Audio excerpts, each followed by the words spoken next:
सौंफ की खेती के बारे में जान पाएंगे कि किस प्रकार से सौंफ की खेती में रोग लगते हैं और किन रोगों की रोकथाम किस प्रकार से की जाती है।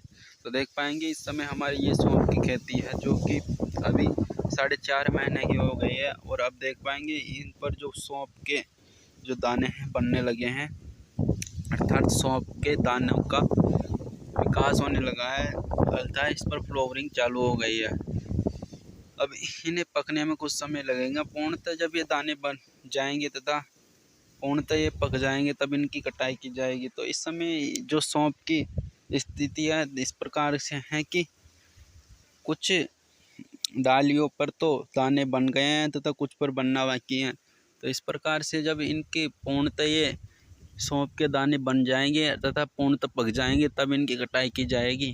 तो इस समय सौंफ में कई जगह रोग भी लगे हुए हैं, उन रोगों की रोकथाम भी करना आवश्यक है, और नहीं तो हमारी जो पैदावार है बहुत ही कम रहेगी, अर्थात ये सौंफ को नष्ट कर देंगे जो ये रोग लग रहे हैं इसमें। इसलिए इसमें दवाई भी देना आवश्यक है। इसके लिए हमने जो दवाई का प्रयोग किया है वो एक तो कीटनाशक और एक फ्लावरिंग को बढ़ाने के लिए अर्थात पैदावार को बढ़ाने के लिए 2 प्रकार की दवाइयों का स्प्रे किया है। तथा इसमें जो खाद देना होता है वह जब इनके डोडे आने लगे तभी दे, ताकि जो इनमें रोग लगने वाले हैं उनकी लगने की आशंका बहुत कम हो जाए। यदि हम इनमें पहले ही खाद या उर्वरक दे देते हैं ज़्यादा मात्रा में तो इन पर रोग लगने की संभावना ज़्यादा रहती है। इसलिए हमने जो इसमें स्प्रे किया है वह जो इनके डोडे अर्थात जो फ्लावरिंग चालू हुई है तब किया, और तथा इसमें खाद भी तभी दिया है। तो देख पाएंगे जो हमारा ये सौंफ की खेती है इस प्रकार से है कि सभी पेड़ों या पर जो है फ्लावरिंग लगी हुई है, अर्थात इन पर सौंफ के दाने बनने लगे हैं। इन रोगों की रोकथाम करने के लिए हम आपको दवाई का स्प्रे करना तथा इसमें लगने वाले रोगों में कौन कौन से हैं वो सब बताएंगे। तो देख पाएंगे अभी ये हमारी सौंफ की खेती है बिल्कुल स्वस्थ है, इसमें किसी प्रकार का रोग नहीं है, क्योंकि हमने इसमें स्प्रे कर दिया तथा रोग लगने से पहले ही हमने स्प्रे कर दिया, जो कि रोगों को लगने से पहले ही रोकथाम करेगा। इसलिए हमने इसमें स्प्रे करके पैदावार को बढ़ावा दिया है। देख पाएंगे जो हमारी सौंफ है कुछ इस प्रकार से है कि प्रत्येक डालियों पर जो है सौंफ के दाने बनने लगे हैं, कुछ डालियों पर अभी सौंफ के दाने बनना बाकी है।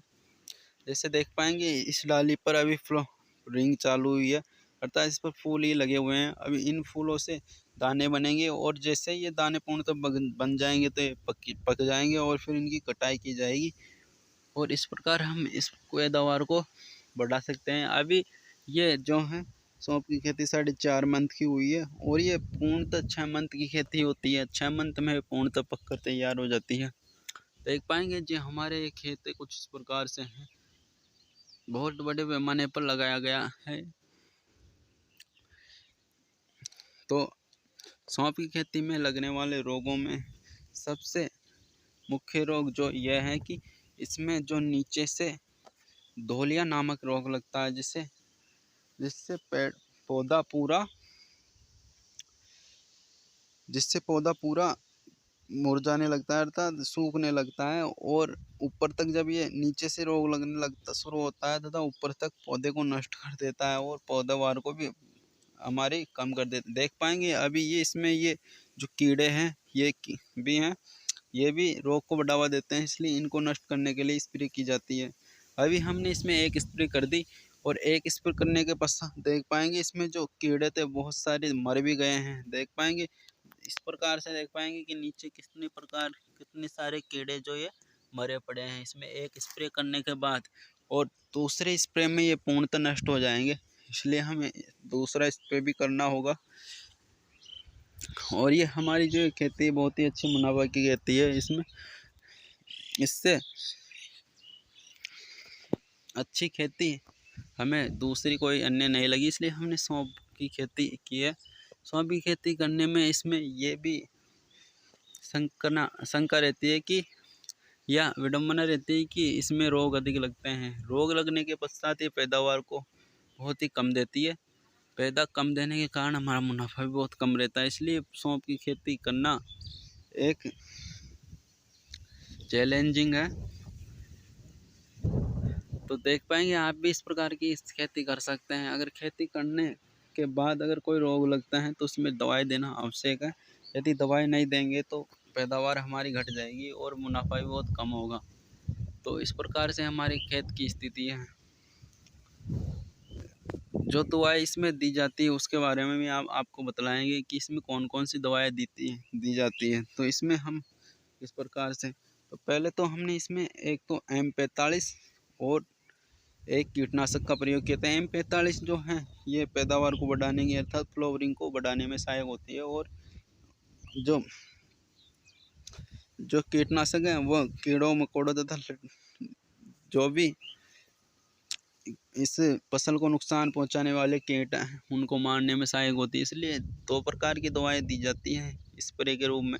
जो M45 दवाई आती है वह पाउडर के फॉर्म में होती है तथा कीटनाशक लिक्विड के फॉर्म में आता है। इस प्रकार हमने कीटनाशक और M45 दोनों का प्रयोग किया। आज जब इन टहनियों या डालियों पर पूर्णतः ये सौंफ के दाने बन जाएंगे और कुछ समय ही रहेगा पकने में, तो भी हमें इसमें DAP खाद देंगे, जिससे इनकी जो वैरायटी भी अच्छी रहेगी तथा पैदावार भी अच्छी रहेगी। इस प्रकार से हम सौंफ की खेती कर सकते हैं। सौंफ की खेती करना बहुत ही अच्छा रहता है अन्य फसलों की तुलना में। देख पाएंगे किस प्रकार से ये मसाले वाली फसल है, पान मसाले वाली, और इसका मंडी भाव भी अच्छा रहता है। इसलिए हम सौंफ की खेती करते हैं।